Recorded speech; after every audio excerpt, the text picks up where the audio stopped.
我倾尽心力让衰败的老街重归繁华，不料物业经理贪心不足，强行上涨50%租金。我没反驳，转头找到家人，连夜带着4家店铺搬离。半个月后，老街客流归零，经理彻底慌了，求我回来。下月起，你这铺子租金涨50%。50%？这涨幅也太夸张了！别废话，签字或者滚蛋，2选1。当初整条老街冷冷清清，是我带头签约，才把人气做起来的。过去的陈年旧事我懒得听，现在这块地段值钱了，租金自然水涨船高。我给你2天时间考虑，想不明白就赶紧搬走。刘总，你放心，入口这家糖水果很快就能空出来，你等着接手就好。实话跟你挑明吧，早就有人盯上这间黄金旺铺了，就你这小小的糖水铺，谁来做都一样。所以你故意涨租，就是想把我赶走，转租给别人。是又如何？识相的就趁早搬走，别在这里自讨苦吃。行，我考虑2天之后给你答复。这才对，别心存侥幸，抓紧时间。他只盯着我一家发难，自以为拿捏住了我，却根本不知道老街里几家撑起整个商圈的核心店铺，全都是我们林家的产业。别露出破绽。张强恶意涨租逼我搬店，还暗中联系了新商户想抢占铺子，我打算不在这儿继续做了。太过分了！我们一家人辛辛苦苦把这条街做旺，他们反倒过河拆桥，落井下石。要走咱们就一起走，绝不留在这儿受气。没错，我们这店里的老客户、熟客都是奔着我们来的，你去哪儿，我们的玉器店就搬到哪儿。老婆，你怎么来了？阿晨，张强恶意涨租逼我搬店，我决定撤掉糖水铺了。张强，他竟敢过河拆桥！你等着，我现在就去找他算账。别冲动，我不是来让你帮我吵架的，我早就想好对策了。我就是咽不下这口气，但不管你做什么决定，我都陪着你。酒店这边所有事情我来安排，人员、物资随时可以撤离，咱们不看他脸色。小浩，张强逼我搬离糖水铺，咱们几家准备一起从这条老街撤走。姐，我早就不想在这破街上开了，对面新开的高端商业街，定位、客流、环境都更适配我的潮玩店。店里的货品、货架，我立刻安排人手清点打包，随时都能动翻搬迁。还好一家人心意贯通，没人愿意继续留在这儿受气啊。接下来大家表面正常营业，别露出破绽，私下悄悄收拾货品和设备。我要送张强一个大惊喜。哟，动作倒是挺快，看来是彻底想通了。既然决定了，自然要早点收拾妥当。嘿嘿，这就对了，别做无谓的挣扎。我对接的新商户天天来催进度，就等着接手这些黄金铺面呢。放心，不会耽误你们转租。算你懂事儿，这地段以后价值只会越来越高。你这小铺子确实撑不起场面。裤子大小凭本事经营，就不劳张经理费心营骗了。与其盯着我，不如管好老街该做的服务。怎么突然停电了？实在抱歉，临时断电影响大家用餐了。今天营业就先到这里，我给大家办理退款。街区线路检修，停电在所难免。不光断你这边的电，冷库同步关停管控，库里存放的货品全部暂扣封存。检修期间取不出任何货物，想拉货转运，趁早打消耨头。检修偏偏只停我一家，冷库也特意封锁。张经理这是故意为难我吧？哼，那又怎样？明人不说暗话，停电封货梯就是故意针对你。识相点，就赶紧收拾走人，别在这里耗着。靠这种下作手段逼我离开，未免太过难看。我本就打算搬走，不用你再三逼迫。还敢嘴硬！现在店里断水断电，门口有人看守，冷库也彻底封死。你的大件设备运不出去，生鲜食材锁在冷库里拿不出来，我倒要看看你能硬撑多久。大家别慌，把手头东西收拾好，咱们现在专心打包撤离。林姐，水电全停，门外还有人守着，现在收拾真能顺利离开吗？越是被刁难，越不能乱了阵脚。食材尽快分类打包密封，小件器具全部装箱，属于我们的东西一样都不能留下。张强摆明了就是没占到便宜，走之前也要找我们事儿。他能挡住一时去路，拦不住我们整队搬迁。我早就敲定了对面高端商业街的新铺面，愿意跟着我一起过去的，往后咱们继续共事。林姐，我们都愿意跟着你，可对方处处设卡，想走恐怕没那么简单。先把物资整理妥当。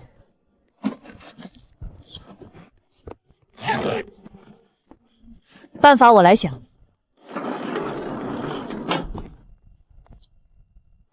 收拾的倒是挺快，怎么真以为能就这么走掉？店铺正常解约搬迁，我们只是带走私人物品，还请行个方便。方便？在我的地盘上想走可没那么简单。你以为收拾好东西就能一走了之？我们按合同流程解约，押金手续全都齐全，凭什么不让我们离开？合同归合同，规矩归规矩。我刚刚巡查发现，你这家店铺多处设施受损，地面、墙面都有不同程度磨损，还有部分配套器具丢失。按照规定，这些损耗都得照价赔偿。店铺日常使用产生正常损，本就在租赁协议约定范围内。交接前我也仔细检查过，设施完好无损。你这分明是故意找茬。我说不合格就是不合格，整个老街的设施验收全由我说了算。不把赔偿款结清，今天你们谁都别想踏出这里半步。你这根本就是强人所难，摆明了故意敲诈。少在这里乱扣帽子，要么乖乖赔钱结清损耗费走人，要么我就上报物业，暂扣你们所有物品，慢慢核验追责，到时候损失只会更大。你故意捏造问题索要赔偿，这笔钱我绝不会付。哼，租赁合同白纸黑字，真要理论，咱们大可找第三方过来核验。还敢跟我讲条件？看来不给你点教训，你是不知道我的厉害。第三方核验，在这条老街轮不到外人来插手。我现在正式通知你，在问题没有处理完毕前，所有人和物品一律原地滞留。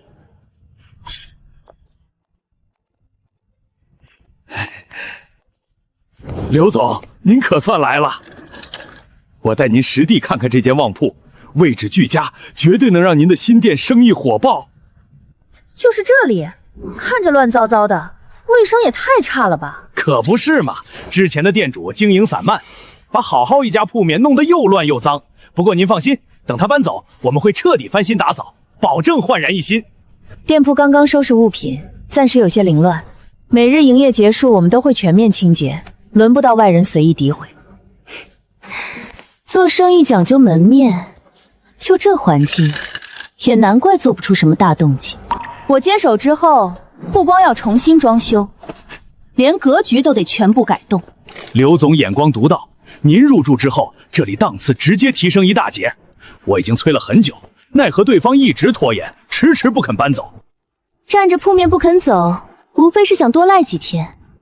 我劝你识趣一点，早点腾地方，别耽误我开业。我们是正常解约搬迁，从来没有故意拖延，反倒是你拿卫生设施说事，刻意阻拦。这里轮得到你个小职员说话吗？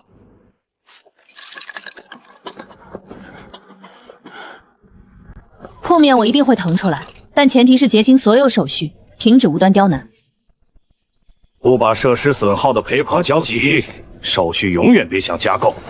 刘总，咱们先慢慢看房，有的是时间跟他们耗。墙面泛黄，陈设老旧，看的人毫无消费欲望。也不知道当初这条街是怎么把人气做起来的，都是靠着老杰早年的底子罢了。如今地段升值，自然要换成更有实力的商户。刘总，您放心，等他一走，这间店马上就能焕然一新。一间店分铺能不能留住客人，靠的是用心经营，不是靠外表浮夸。我们在这里经营多年，口碑和客源都摆在明面上。客源？等我新店开业，用不了多久，这里的客流都会被我吸引过来。倒是你，搬走之后能不能站稳脚还不一定呢。刘总，您先敲定装修方案，我保证3天之内让这里彻底清空。至于里面的人和东西，我自有办法处理。别再出什么岔子，耽误了开业进度，我这损失你可赔不起。看到了吧，新老板已经就位，整间铺贩马上就要易主。我最后再问一遍，赔偿款到底交不交？不合理的赔偿，我1分都不会出。好，既然你油盐不进，那就别怪我执行硬性规定。给我把店门彻底锁死，不许任何人进出。从今天起，全面封存店内物品，等待逐项核查。别急着锁门，在你动用权力为难我之前，有些事咱们不妨摊开来说说。你还想什么花样？事到如今，说再多都没用。这段时间你频繁多新商户接手铺面，私下向丹峰所索要介绍费，变相吃回扣，还借着管理职务收受好处。这些事你以为没人知道？我手里不仅有聊天记录，还有转账凭证，证据样样齐全。你血口喷人，无凭无据就想乱说话，是不是污蔑？你心里最清楚。真要把这些证据交给市场监管和你们物业总部，再拨打帽子叔叔的电话，你这个经理的位置还坐得稳吗？到时候可不只是丢工作这么简单。你故意拿这些事要挟我？我从没想过要为难谁，是你一次次恶意涨租、断水电、封通道，还凭空捏造损耗费，百般刁难。现在我把话撂在这儿，立刻让开，从此别再来找我们麻烦。若是继续胡搅蛮缠，我马上提交所有证据。都让开！算你狠，今天我就放你们走，但咱们山水有相逢，你别得意太早。林老板，可算把你盼来了。你们一家都是老街的人气商户，能选择入驻咱们商业街，我们十分欢迎。麻烦王经理久等了。之前在老街被诸多琐事耽搁，耽误了不少时间。我都有所耳闻，实在太过分了。我们这边向来秉持公平经营的原则，绝不会出现恶意涨租、刻意刁难商户的情况。这间整层商铺位置优越，客流稳定，各项配套设施也一应俱配，完全满足你们4家门店同时经营。场地我之前已经实地考察过，各方面都很合心意。我们全家的店铺都会搬迁到此，后续会尽快完成布置，早日开门营业。那就太好了。合同之前基本敲定，现在咱们简单核对细节，走完最后流程就行。后续装修、物资进场、水电对接等问题，你尽管开口，我们物业全程配合。张经理，大事不好了！瞎嚷嚷什么？没看我在打电话？出事了，您快去看看！街区中心的玉器店、中段的精品酒店，还有街尾那家潮玩店，全都在收拾货品、拆卸设备。大大小小的货车都停在门口，看样子是整店搬迁。什么？全都要走？这怎么可能？所有人跟我走，赶紧去路口拦住他们，绝不能让这么多店铺一起搬走。所有车辆和物资都不许动，全部停下！我们按照合同办理解约手续，搬运自家项目合情合理，你凭什么拦路？你们几家店铺生意红火，客源稳定，老街有老街的规矩，无故集体撤店，总得给我一个说法。开店经营，去留本就是我们商户的自由，何须向你报备？自由？你们几家都是街区主力店铺，突然集体搬迁，会严重影响整条老街的运营。我看你们分明是受人挑唆，故意跟着起哄闹事。我们几家店铺租赁合同都已到期，商议后统一决定不再续租，属于正常搬离，并非无故撤离。说的倒是轻巧，好好的生意不做，偏偏集体搬走，分明是故意跟我作对。我们全都按流程办好了解约手续，清点搬运店内物资完全合规。你身为管理人员，无端带人拦车、扣押货品，还纵容安保围堵，已经超出了正常管理范畴。原来是合同到期不苏租啊！人家走正规流程，确实挑不出毛病。做生意来去自由，哪有强留的道理？这么拦着未免太过了。都让开！行，你们要走我不拦着，但丑话说在前头，离开了这条老街，你们未必能站稳脚跟。经理，自从林婉他们几家店铺搬走之后，整条老街冷清了不少，以往来往的客人络绎不绝，现在街上行人寥寥。周边不少小店一整个上午都没做成几笔生意，大家都在私下议论这件事，接下来可怎么办啊？用得着你说？我自己看不见。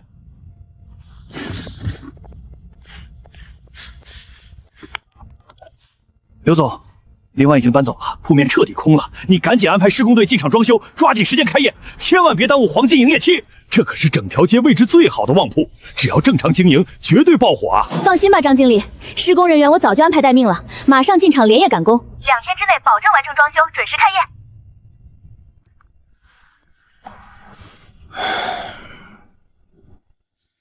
等奶茶店一开业，整条街的人气就能拉回来。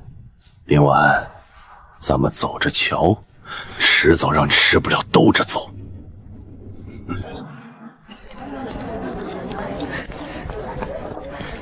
姐，没想到搬迁之后生意反而更红火了，好多老熟客一听说我们搬来这边，特意绕路过来消费。大家愿意支持我们，就是最大的底气。新街区管理规范，配套也完善，往后我们安心经营就好。我那家精品酒店的老客几乎全都跟着迁来了，今天还有不少外地游客慕名前来入住。没错，咱们玉器店名气大，顾客根本不会管在哪儿街上开。我还听说这几天老街人流量衰减，这下该轮到他张经理慌了吧？张经理，我门店已经正式开业了，你亲自去看看吧。所谓的黄金旺铺，如今门可罗雀，路过的行人寥寥无几，忙活一上午根本没做成几单生意。那个新店开业都需要慢慢积累人气，顾客还需要一段时间适应，你再耐心等等，情况一定会好转。还要等？我连夜赶工装修，又花钱做开业优惠，每天房租、人工、食材都在不断消耗，我可耗不起。当初你信誓旦旦保证客源火爆，现在这个局面，你总得给我一个说法。做生意本就有风险，谁能保证稳赚不赔？我只是负责出租铺面，难不成还要包你客源不断？风险？当初是你把这里吹成聚宝盆，引诱我高价接手。如今整条街冷冷清清，根本不是经营的问题，是你把人气全都做没了。张经理，我们今天也是实在没办法了才来找你。林婉他们几家搬走之后，整条街就彻底冷清了。我们小店接连几天都没有生意，实在撑不下去。没错，原来还指望着新开业的奶茶店引流，结果根本没人来。我们商量好了，再看不到起色，就统一申请解约搬走。大家再坚持一阵子，我会想办法引流，尽量把人气拉回来。现在你也看到了，整条街区人心涣散，核心客源早就跟着林婉他们走了，这块地段根本没有你说的那么值钱。要么你帮我解决亏损问题，要么我们就谈退租，赔偿我的装修和营业损失。当初租赁合同白纸黑字，盈亏本就是商户自己承担，我可没法给你赔偿损失。再说铺面位置没变，是客源自己流失，这账算不到我头上。要不是你之前恶意涨租，百般刁难，把林婉几家主力商户全都逼走，整条街怎么会变成如今这副模样？是你一手毁掉了这里的人气，现在反倒把责任推得一干二净。事已至此，多说无益，租金一分不少，赔偿更是不可能。你要是实在做不下去，就自己想办法转让铺面，别再来缠着我。从今天起，门店全面开启特惠活动，所有饮品直降1半，再加满减买赠活动，持续1周。我就不信低价还抢不来客人。老板，我们现在本就营收微薄，再大幅降价完全没有利润可言，长时间坚持根本扛不住啊！到底谁是老板？立刻按我说的做！姐，对面奶茶店接连降价促销，动静闹得不小，还有不少客人特意过来跟我们说起这事儿呢。一时的低价吸引不了长久客源，我们靠着多年积攒的口碑和稳定品质做生意，不必跟风内卷，做好分内服务就够了。价格都压到这份上了，优惠力度也给足了，怎么还是留不住客人？难道大家就非要认准对面的店不成？老板，不少客人临走时都在抱怨，整条街就咱们一家店开门，周边冷冷清清的，逛起来一点意思都没有。饮品是挺便宜的，但这条街也太冷清了，除了这家奶茶店啥都没有，坐一会儿都觉得无聊。是啊，喝完咱们就去对面的商业街吧，那边店铺多，逛着也热闹。既然单纯降价不够，那就再加福利。接下来3天活动继续做，凡是到店堂食的顾客额外赠送特色下午茶，我就不信吸引不到人气。何老板，现在每天已经在亏钱了，再额外赠送。先别计较一时得失，按我说的执行。另外，光靠路过的客人撑不起场面，还得想想其他法子。你现在立刻把门店优惠活动拍成视频，发布到短视频平台和周边社群，文案写的细则一点，把周边的客源全都吸引过来。好的，老板，我马上剪辑发布。只是线上推广也要额外花钱，现在店里本正在亏损，再追加推广费用，舍不得孩子套不着狼，现在必须赌一把，只要流量起来，后续就能慢慢盘活生意。快去办！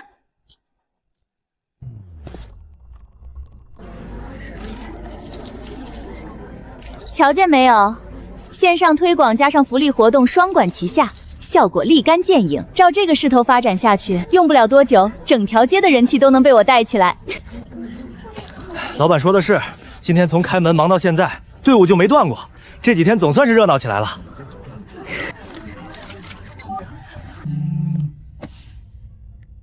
喂，刘总。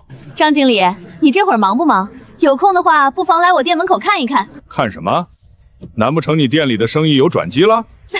何止是转机，你过来亲眼瞧瞧就知道了。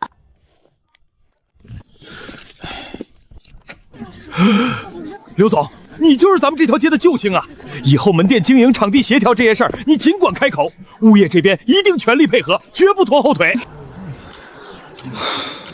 我都排20多分钟了，前面动的也太慢了，这出餐效率也太低了。本来看着网上宣传优惠大，还送下午茶，才特意跑过来，结果光排队就要耗这么久。这条街除了这一家店，周围空荡荡的，连个落脚休息的地方都没有。早知道就不来凑热闹了。看样子一时半会儿轮不到我们，别在这儿干耗着了，还是去对面商业街吧。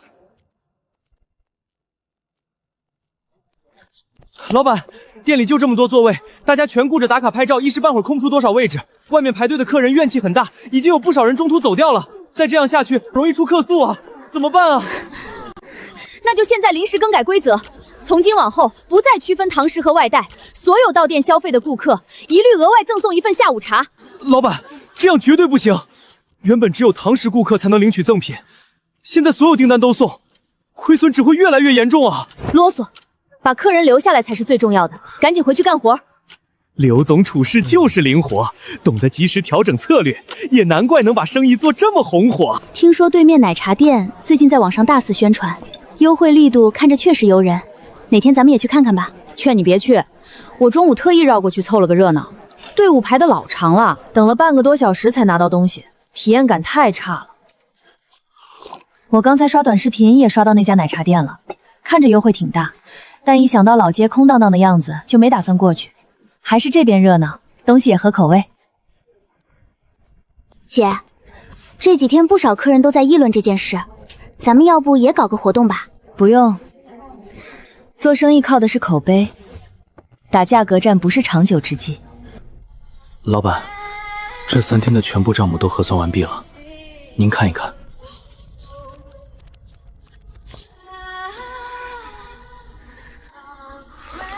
怎么可能？每天那么多人排队，怎么会亏得更厉害？老板，人流量大不代表能赚钱。一份饮品半价出售，本身利润就微乎其微，再额外附送1份下午茶，等于每一单都在亏本。客人越多，亏损就越大，再加上线上投流的费用，这3天相当于一直在倒贴钱做活动。是啊，老板，这3天我们连轴转，一刻都没休息。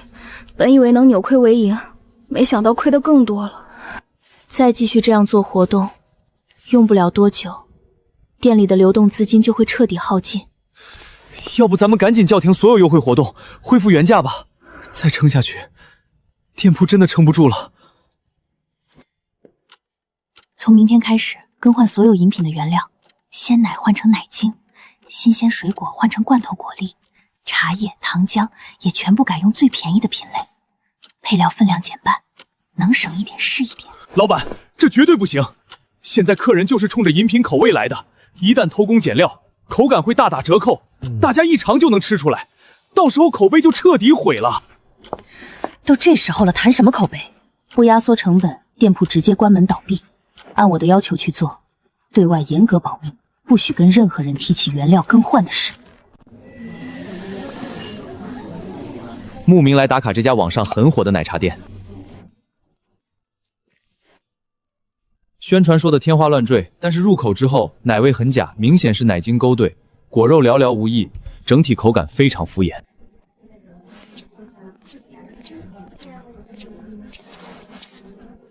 你们这款招牌奶茶，宣传用的是新鲜鲜奶和现切水果，为什么实际喝起来差距这么大？配料分量也严重不足。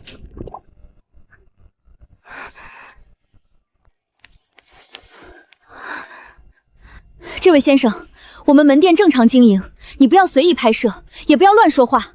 我是本地美食探店博主，看到你们大面积宣传，特地过来体验。线上宣传用料实在，性价比超高，实际到店却偷换廉价原料，缩减配料，这属于虚假宣传，以次充好。你这是故意抹黑，请立刻删掉视频，马上离开，否则我就叫人了。做生意讲究货真价实，敢这样做，就别怕被人曝光。今天这件事，我一定会如实发布出来，提醒本地的消费者。行了，我也不跟你争执了。我知道你们这些做博主的，无非就是想要好处。直说吧，多少钱你才愿意删掉视频？岂有此理！我做探店的测评，一向只为真实分享体验，绝不会收好处篡改事实，靠花钱摆平问题。不如好好反思自己的经营方式。难怪最近喝着味道不对，原来是偷工减料了，再也不会去了。拿着低价引流，背地里弄虚作假，这种店就该曝光。之前排了好久的队，没想到用料这么差，踩雷了。老板，现在网上全是负面评价，没人愿意上门消费了，我们该怎么办？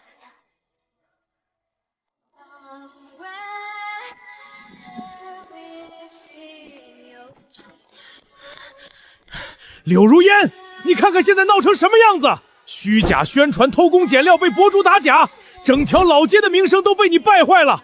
现在门店差评满天飞，你打算怎么收场？现在出了事就全都怪我。当初是你把这间铺子吹成黄金旺铺，哄我高价租下来，如今生意做砸了，你反倒跑来兴师问罪。租铺经营本就是你情我愿，盈亏自然由你自己承担。可你弄虚作假被全网曝光，连累整条老街跟着背上骂名，往后还有谁敢来这里开店消费？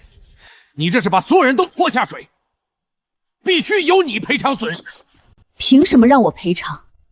要不是你当初恶意涨租，硬生生把林婉他们几家主力商户逼走，这条街何至于落到这般地步？客源本就所剩无几，我好不容易靠活动拉起一点人气，现在出了问题，你们倒是一个个来指责我。就是重提有什么用？现在眼下的烂摊子必须解决。我们落到今天这步田地，全都怪林婉，我一定要让她付出代价。你打算怎么做？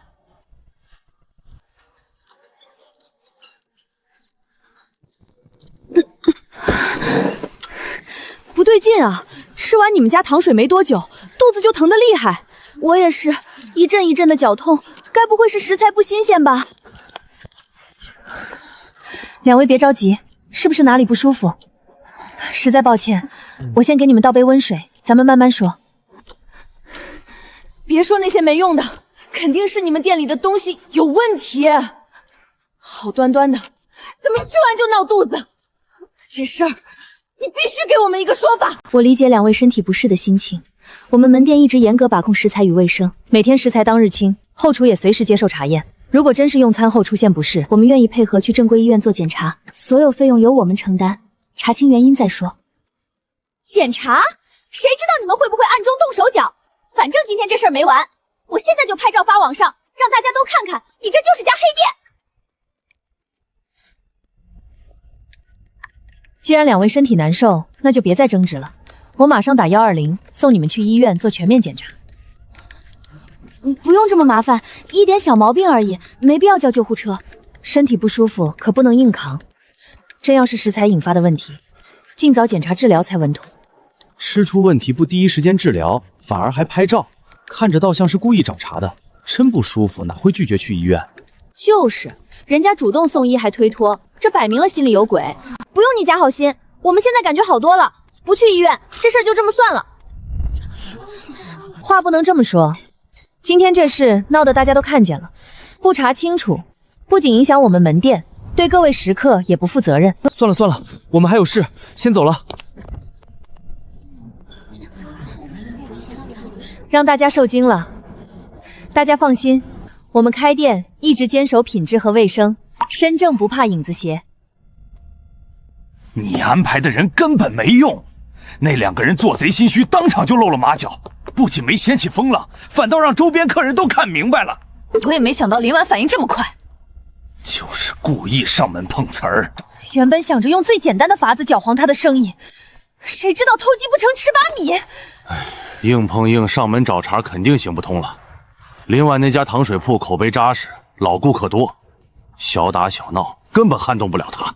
我刚才一路过来，仔细想了另一条路子。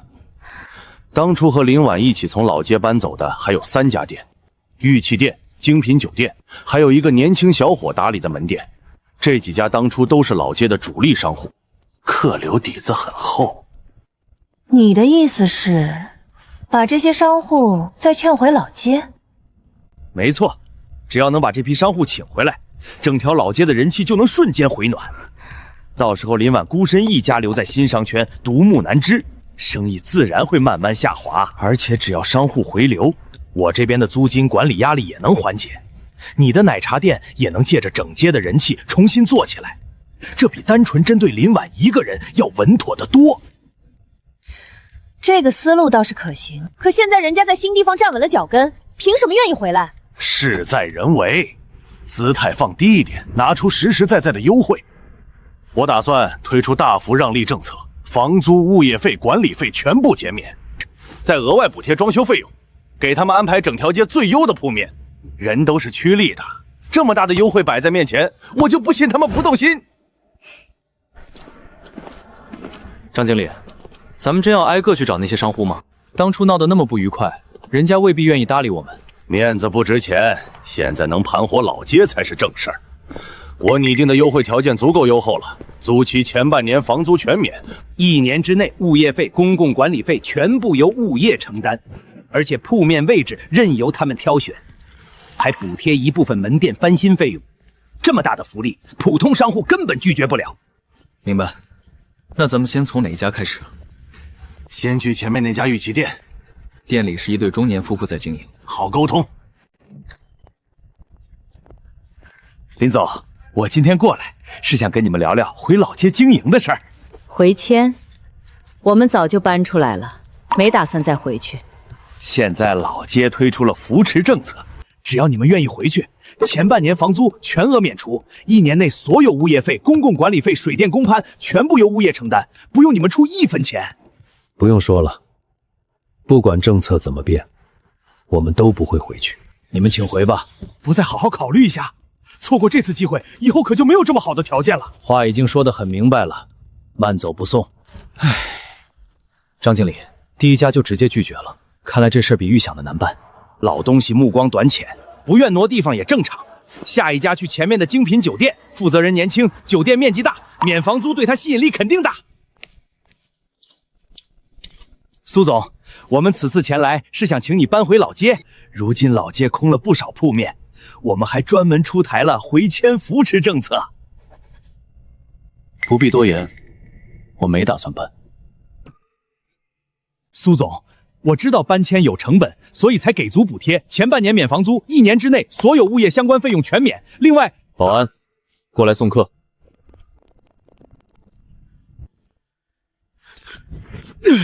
岂有此理！又是一个油盐不进的。经理，要不我们再去街角那家潮玩店试一试？小林，我知道你忙，我就长话短说，回老街开店吧。现在政策很划算，整条街的好位置随便你挑。谁稀罕去你的破街？现在老街不一样了，你还年轻，做生意得看重实际收益。让我算得比你轻，赶紧走，看见你就烦。放着现成的好处不要，一个个都这么固执，他们脑子进水了。我倒想知道这片新商圈到底有谁在，让他们死活不肯挪地方。经理，看来靠优惠拉拢商户回圈的计划彻底行不通了。我开出这么优厚的条件，居然没有一个人动心。正常商户根本不会拒绝这种好事，唯一的可能就是有人在背后牵头穿梭，把所有人都绑在了一起。您是说林婉？除了他还能有谁？当初就是他带头搬走，现在这些人又全都围着他扎根。依我看，他背地里肯定用了不少见不得光的手段，威逼利诱同行，才让所有人步调一致。可我们没有证据，贸然指责也站不住脚。眼下的局面就是证据。软办法走不通，那我们就来硬的。他能暗中留人，我们就能把这些事儿捅出去。你现在回去整理文案，我联系柳如烟，联手在本地论坛、短视频平台、商户社群里扩散消息。您打算在网上发声？就说林婉故意挑唆老街商户集体搬离，用不正当手段拉拢同行，垄断新商圈客源。再结合前几日他店里有人用餐不适的事儿，添油加醋，说他门店卫生不达标，食材有隐患，多注册几个账号，大面积传播。我倒要看看他的口碑再好，能不能扛得住全网的负面言论。明白了，我这就回去准备。真是太过分了！那个张强游说我们回迁不成，居然就在网上乱造谣，说姐用不正当手段拉拢商户，还污蔑糖水铺卫生有问题，颠倒黑白。玉器店也有老顾客拿着网上的内容来问我，是不是真的被人胁迫留在这边做生意？好好的生意，被这些流言搅得人心不安。那我们现在该怎么办？总不能任由他们随意造谣，任由污水泼在我们身上吧？沉默只会让谣言愈演愈烈，我们必须主动站出来澄清。现在网上的舆论怎么样？林婉那边是不是已经乱了阵脚？帖子和视频一直在扩散，不少网友都在跟风评论，他的口碑肯定受到影响。我倒要看看他接下来还能怎么应对。但愿这次能彻底打压住他，让他的生意一落千丈。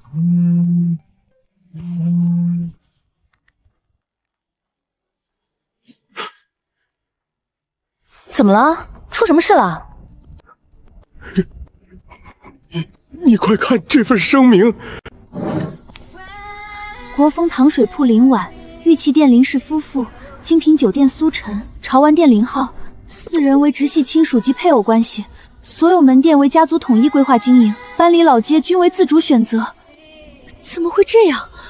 你跑前跑后游说有什么用？他们根本就是一家人。事到如今，再盯着他们也毫无意义。旧商户一心不肯回头，我索性另起炉灶。我打算对整条老街重新整体规划，全面翻新升级，打造一条高端商业街，引进品牌门店和精品业态，彻底换一批商户。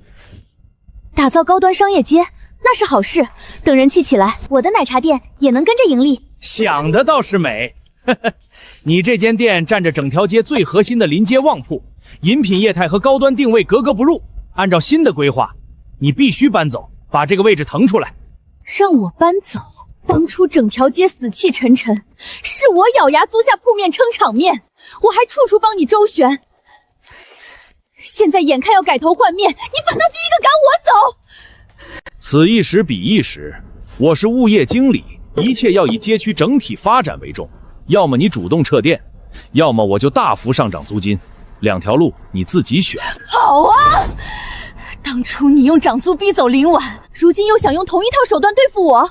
我们之前联手谋划，一起对付外人，你转头就过河拆桥。商场本就利益至上，谈什么交情？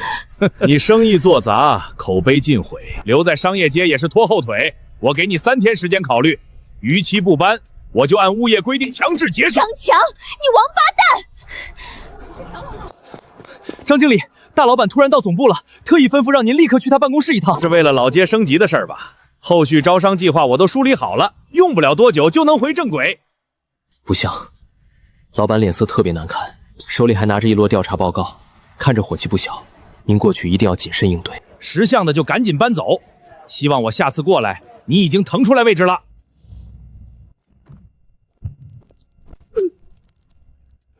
你自己睁大眼睛好好看看，这就是你管理出来的老街。老板，这里面有些事存在误会，我可以慢慢跟您解释。误会？报告写得清清楚楚，现在整条老街90%铺面空置，街上几乎看不到行人，这是误会。当初林婉一行人是老街的主力商户，偏偏恶意涨租，百般刁难，硬生生把人逼走，这也是误会。我当时也是想试着挽留商户，只是用的方法不妥当。方法不妥当？不，后来你还伙同他人上门碰瓷，跑到各大网络平台恶意造谣抹黑同行，把整条老街的名声都搞臭了。现在整个商圈的商户、品牌方都知道咱们这里物业形势蛮横，谁还敢过来开店？全完了！我知道之前做错了，所以才重新规划布局。我准备对老街全面翻新，打造高端商业街，引进品牌门店和精品业态。只要优质商户入驻，人气和收益都能慢慢恢复。哼，打造高端商业街，你未免想得太简单了。这几天总部安排人对接各大品牌和连锁商家，对方一听到老街的过往，全都直接拒绝。名声一旦烂掉，不是靠几张规划图就能挽回的。只要我们拿出丰厚的入驻福利，放宽管理要求，总会有商户愿意合作的。改造方案、预算我都已经准备齐全，只要总部审批，马上就能动工。给你1个月的最后期限。老板，您这话是什么意思？1个月之内，你必须完成招商任务，让老街恢复正常客流与经营秩序。如果期限到了，整条街还是如今这般消愁模样，那你就收拾东西走人。林老板，可算找到你了。我们几个是特意从老街过来找你的。几位老哥老姐，好久不见，快坐下来歇歇。看你们脸色都不太好，是不是老街那边出什么事了？何止是出事，现在老街那片已经彻底没法做生意了。我们实在走投无路，思来想去，也只能过来问问你，看看你能不能帮我们想想办法。想当初，最开始整条老街冷冷清清，没人愿意入驻，是你最先带头签了合同，安稳经营，慢慢把人气做了起来。我们几个也是看着你做的踏实，才跟着一起搬到老街开店。那时候大家互帮互助，生意虽不算大，但好歹安稳度日。可谁能想到，如今变成了这副模样。我也听说了一些风声，张强接连逼走商户，整条街越来越萧条。你们慢慢说，到底具体是什么情况？自从柳如烟的奶茶店被张强强行赶走以后，老街就彻底乱套了。张强一门心思要搞什么高端商业街，看我们这些小本经营的便民小店不顺眼，3天2头找各种理由刁难。今天说我们门头装修不符合规划，明天又说货物摆放违规，处处挑刺。不光是故意找茬，他还悄悄涨了基础租金。我们做的都是小买卖，利润本就微薄，租金一涨，再加上街上行人一天比一天少，每天开门营业，除去成本和房租，根本赚不到钱。我们几个私下也商量过，继续留在老街，早晚也是撑不下去。可我们都是做小生意的，本钱不多，人脉也有限，想换个地方开店，一时半会儿根本找不到合适的铺面。大家心里都慌得很，当初是跟着你一起扎根老街，如今走投无路，第一个就想到了你，想来问问你，有没有什么出路能指给我们？我明白大家的难处，都是一起相处多年的熟人，我不可能坐视不管。这件事儿，我来帮你们想想办法。这片新商圈管理规范，业态也丰富，我试着去和这边的物业沟通一下，看看能不能让你们搬迁过来入住。真的吗？林老板，那可真是太感谢你了。我们早就听说这边商圈环境好，管理公正，只是我们人微言轻，也不认识这边的负责人，压根儿不敢上门打听。我们也不奢求什么黄金旺铺，只要能有一间普通铺面，让我们继续做点小买卖，安安稳稳过日子就足够了。你们照赶好店里的生意，我去找一下王经理。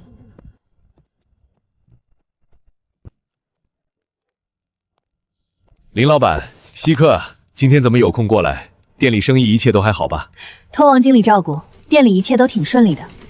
今天过来，确实是有一件事想跟您商量，还希望您能行个方便。你尽管说，只要是我职责范围内能办到的，我都会尽力配合。是这样的，之前和我一起在老街经营的几位商户，都是做小本生意的老实人。如今老街物业管理混乱，负责人一心搞不切实际的高端改造，几个人走投无路，想搬到咱们这片商圈来开店。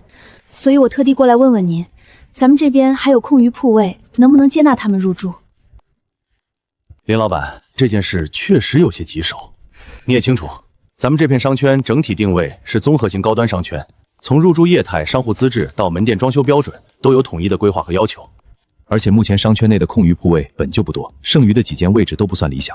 王经理，您的考量我完全懂，但我想跟您介绍一下这几位商户，他们都不是投机取巧的生意人，在老街经营多年，诚信本分，拥有不少固定的老顾客。现在咱们商圈里多的是精品门店，偏偏少了这类便民小店。来往的住户、上班族，平日里想买点日用杂货，还要跑出很远。如果有他们入驻，反而能让整个商圈的配套更加完善，人气也会更足。话虽如此，可商圈前期规划已定，贸然引进一批小型散户商户，总部那边也会提出质疑。再者说，他们刚从困境里走出来，想必资金也比较紧张。咱们这边正常的租金、物业费标准，对他们而言压力也不小。这一点我也考虑到了，他们都是小本生意，资金有限，所以我也厚着脸皮想替他们争取一些扶持政策。另外，我可以保证，他们入驻之后一定会严格遵守商圈所有管理条例，不会破坏商圈的整体环境。既然你都这么说了，还愿意出面担保，那我就破例一次。太感谢您了，王经理。林老板，怎么样？那边的物业同意我们入驻了吗？大家别担心，事情谈妥了。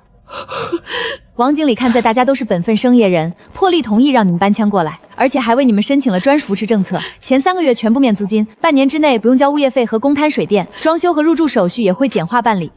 太好了，真是太谢谢你了，林老板。我们本来都已经不抱希望了，没想到还能遇上这样的好事，不仅有地方开店，还有这么优厚的政策。是啊，3个月免租金，一下子就能帮我们省下一大笔开支。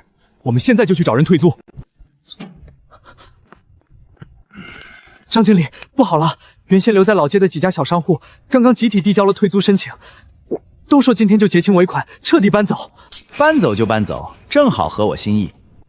我本来就打算逐个清掉这些低端小业态，他们的店铺格局、经营品类跟高端商业街的定位完全不搭。如今他们主动要走，倒是省得我再挨个上门劝说，找麻烦了。可现在情况不一样啊，眼下整条老街90%铺都空着，这几家一走，街上就彻底颠覆正常经营的门店了。老板给的1个月期限本来就紧张，到现在我们一个商户都没谈下来，街区空成这样，后续怕是很难向总部交代。你担心的事儿，我早就考虑到了。你看，这是我托人脉好不容易拿到的一批优质客户联系方式，里面全是做轻奢潮牌、高端茶饮这类业态的负责人。现在商户全部离场，正好腾空所有铺面，接下来专心做招商就行。你现在就拿着名单，挨个打电话对接。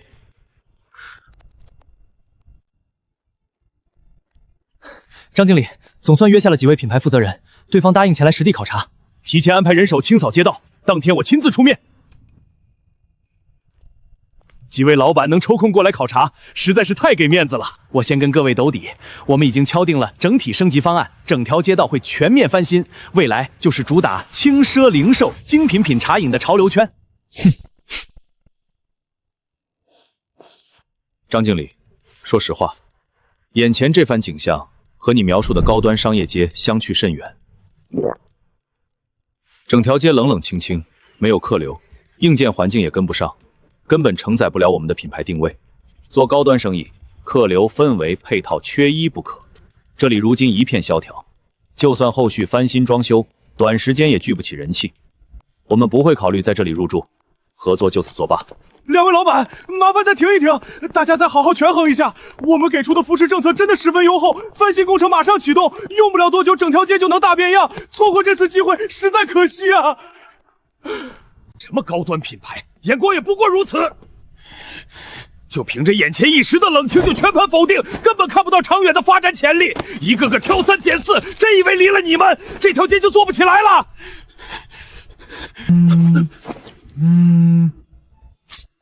老板，确实没能谈成，对方还是顾虑当下的人气问题。不过我还在想别的办法，一定能找到合适的商户。跟着我期待。我明白，我一定会全力以赴，想尽办法把商户招进来，盘活整条街道。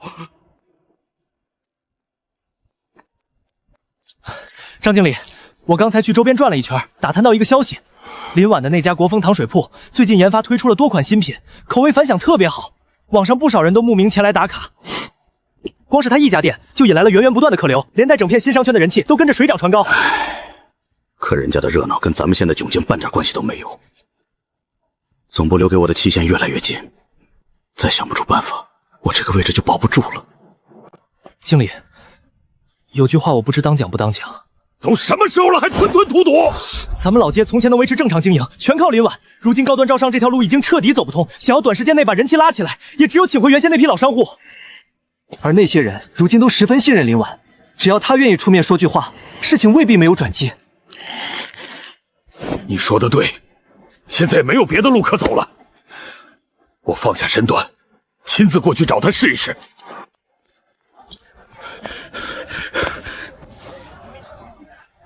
李老板，冒昧过来找你，有件事想求你帮忙。张经理如今掌管着整条老街，还有什么事需要来找我？我知道过去是我不对，之前行事太过迁急，接连刁难各位商户，把大家逼得走投无路。现在老板给我下了死命令，再盘活不了街区，我就要被开除了。当初你一心要打造高端商业街，嫌小本业态拉低档次，主动把人一个个清走。如今计划落空，又想起这些老商户了？是我有眼无珠，是我利令寻昏。我现在不求别的，只求你出面劝劝之前老街的几位老板，让他们搬回老街继续经营。只要他们愿意回去稳住人气，租金物业费我全部一降再降，以往的矛盾我也一概不提，往后绝对不会再故意刁难任何人。当初大家在老街本本分分做生意，是你涨租价，故意找茬，硬生生把人逼走。如今大伙儿在这里经营安稳，还有优惠政策，没人愿意再回去受气。老板，算我求你了，帮我劝劝大家回去过渡一阵子，不然我就要被开除了，日后生计都成问题。你不必如此，人心已经伤透，信任也早就没了。不管开出什么条件，都没有人愿意重返老街。你还是另想办法吧。李董说了，现在就让你滚蛋。还是这里好，踏实经营，待人以诚，生意才能长久红火。现在酒店入住率爆满，我都考虑要不要开一家分店了。听说老街彻底空了，张强也被开除了，贪心不足，仗势欺人，终究是自食恶果。做生意也好，做人也罢，靠的从来不是权势和算计，守住本心，善待他人，才能行稳正远。你觉得张强为什么从头到尾只盯着你发难？你真以为自己过得很幸福吗？你这话是什么意思？当初我们和张的矛盾，明眼人都看得明白，无非是他贪心涨租，想抢占旺铺罢了。他一个打工的物业经理，再贪也不敢无端把你们几家大商户往死里逼。这里面藏的门道，你怕是到现在都一无所知。你可以问问你的好丈夫，是否知情。店里忙完了，怎么一脸心事重重的样子？刚刚柳如烟来过了，她说当初张强执意针对我们，背后另有隐情，还让我来问问你这件事。当初张强恶意涨租，难道还有别的缘故？柳如烟话里有话，说张强一个物业经理，没胆子公然逼走整条街的核心商户，是有人在背后撑腰。你真的一点都不知情？我一开始确实不知情，但从我们搬离老街之后，我越琢磨越觉得整件事是对。张强行事嚣张，但向来趋利避害，不可能无缘无故把我们往绝路上推。我就私下找人查了他的资金往来和通话记录。查到什么了？我查到，在他提出涨租之前，收到了一笔大额转账，转账人是我母亲。他为什么这么做？你为什么一直瞒着我？我知道这件事说出来，你心里一定会不舒服。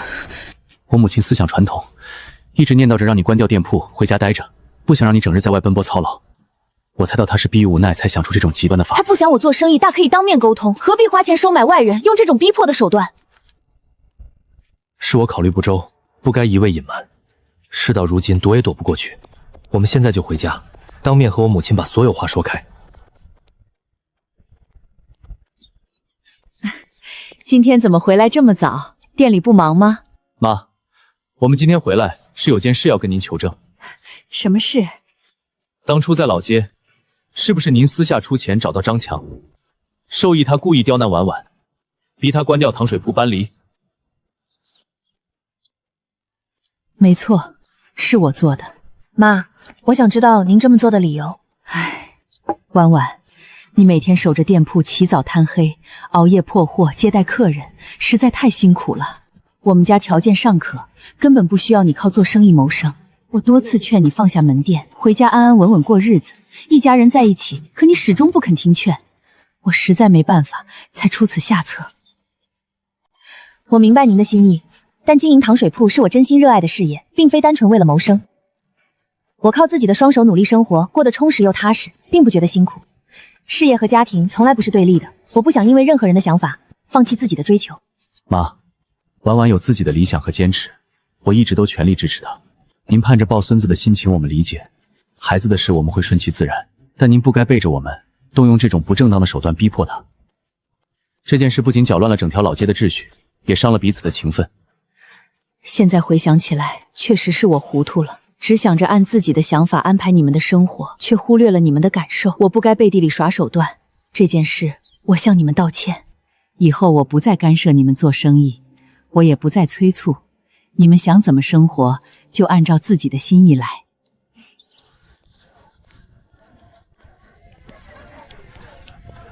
之前隐瞒你是我的不对，以后不管遇到什么事，我都不会再对你有所保留。过去了就不提了，一家人坦诚相待才是最重要的。